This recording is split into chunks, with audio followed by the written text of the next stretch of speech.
Hello and thanks for joining us for Arts 24. Today we're joined by the winner of one of the world's top literary awards, the 2024 Booker Prize. I would like to dedicate this prize, therefore, to everybody who does speak for and not against the earth, for and not against the dignity of other humans, other life, and all the people who speak for and call for and work for peace. This is for you. Samantha Harvey has won the Booker Prize with her novel Orbital, the first book set in space to win the award. It follows a day in the life of astronauts aboard the International Space Station, contemplating the world from a different viewpoint. And I'm delighted to say we can cross now to Samantha Harvey in London. Congratulations, Samantha. How are you feeling? I feel quite tired. I feel euphoric, overwhelmed, somewhat disbelieving still, but very, very surprised and happy. Samantha, I just want to remind the viewers that you've actually written 6 books, including your debut in 2009 about dementia, the wilderness, The Western Wind about a murder in medieval Somerset, and The Shapeless Unease, a memoir about your chronic insomnia. You have actually been described as this generation's Virginia Woolf. Tell us, what led you to write Orbital? I was really interested in the idea of space realism. So, we think about space in terms of science and nonfiction, and we think about it in terms of sci-fi. But it occurred to me that space is, in fact, an environment, a sort of domestic environment in which humans have lived for the last quarter of a century. And I thought it would be really interesting to explore the domestic nature of that space, and also that clash of the domestic and the sort of majestic and magnificent and extraordinary and unfamiliar. So that was it just seemed like a very, very rich subject to write about. It certainly is. Now, the book is largely written during lockdown, and you said that you almost gave up on it, didn't you? Tell us about that.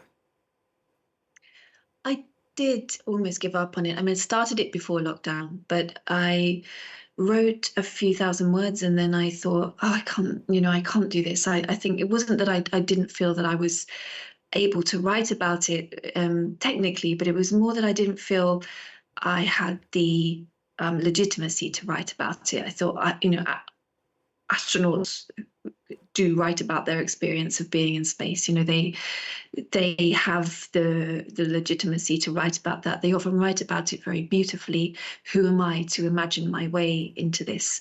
So I gave up and I came back to it a few months later, I think, and decided that I liked what I had written and I wanted to persist with it and to try to make it work. Can you tell us a bit more about your research for the book? Yeah, I researched it really extensively. I had to. I didn't know anything about this, the technicalities of living in space. The book is so much, although it's set in space and it is largely, about life on a space station, it is really also about the Earth. The Earth is its focus, I think, and it's about these 16 transits in a 24-hour period that the astronauts and cosmonauts make around the Earth. So as well as vast amounts of reading and research that I did, my main source of inspiration and information, I would say, was images of the Earth from space, sort of live footage from the ISS, lots of pre-recorded video footage, photographs that astronauts have taken. I spent thousands of hours looking at these images and trying to alchemize them into words as best as I could. Well, it is actually the second shortest book to win the Booker Prize. And when we think about space stories, the directors, George Lucas, Ridley Scott, Stanley Kubrick or Christopher Nolan might come to mind. But this is very, very different, isn't it, Samantha? It's very different, yeah. It isn't sci-fi. And many people have remarked on its shortness and also on the fact that it doesn't really have a plot. This is true.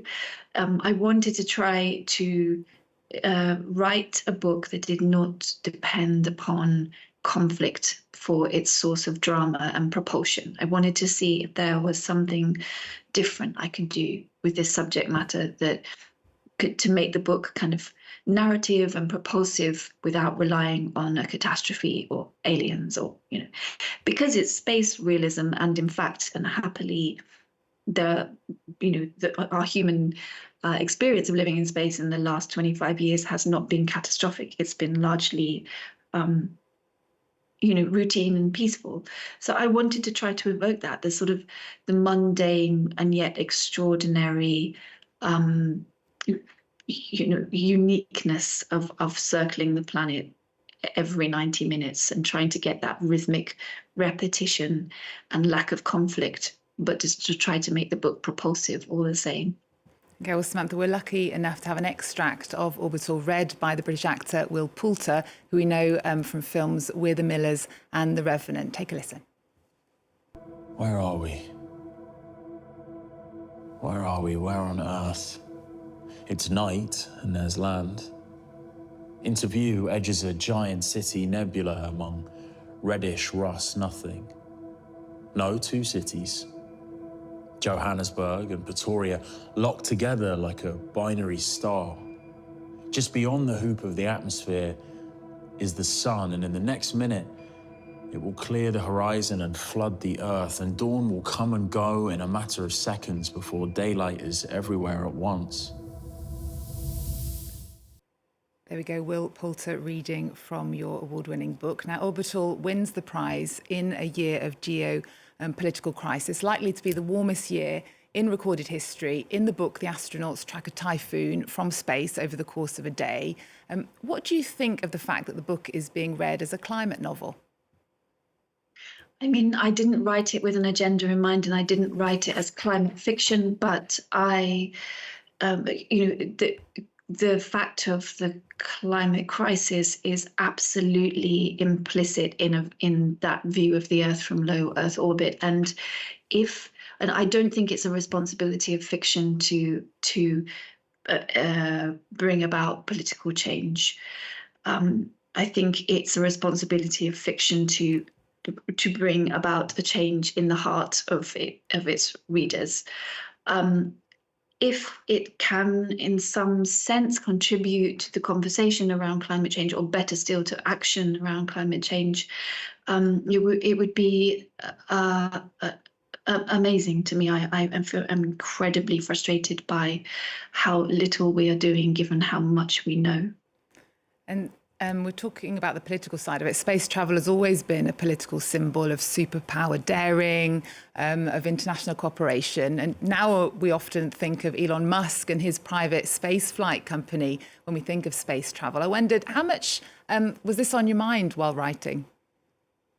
Yeah, absolutely. And there is, in the background of the book, there is a lunar mission taking place, which is sort of based on the Artemis mission, which will bring humans back to the moon probably in the next couple of years. And I wanted to sort of contrast those two things, this sort of circling of the ISS around the Earth as it has been for 25 years, and that Earth-centric orbit that it has, and a sort of state-driven, cooperative, collaborative peace project, really. In contrast to what is about to happen with space exploration, which is it's much more commercialized, individualized, I think probably exploitative. I think the idea is to exploit resources on the moon and on Mars. It's driven largely by a few very wealthy individuals. And I worry that the paradigm that we are taking into space exploration is really the same kind of exploitative and somewhat ruinous paradigm that has got us to where we are now on Earth. Okay. It is still a hopeful book, though, and a very beautiful, poetic book, despite the background to it. I wanted to ask you as well, the chair of the Booker judges, Edmund Duval, said Orbital is a book about a wounded world. He said, sometimes you encounter a book and cannot work out how this miraculous event has happened. I wondered, Samantha, is there a book that you've read that changed the way you see the world? Oh, gosh, that's a big question. There were so many books that have changed me. I think the book that I always go back to is probably Mrs. Dalloway by Virginia Woolf. I always end up talking about her, but I think she changed more the way I saw writing and the way that you could write about human consciousness, I suppose, rather than the way I viewed the world. But the sort of the way she could track interiority and build characters thought by thought. That's probably the book that has probably most altered my perspective. Okay, Samantha, we're nearly out of time. I just wanted to ask you quickly, the prize money is £50,000. And may I ask you, have you thought how you might spend it? Not really. I haven't had time to think about it. I mean, there's tax to pay first and foremost. And then I think I might, I'd love to go on a long trip to Japan. I used to live there and I haven't been back since I lived there. So I'd love to do a long trip through Japan again and reacquaint myself with it. Take some time off to appreciate it. Thank you so much. Samantha Harvey, it's been a real pleasure to have you on the show. Congratulations again, and thank you so much for joining us. Thank you. That brings us to the end of the show. Thank you for joining us. More news coming up on France 24 after this.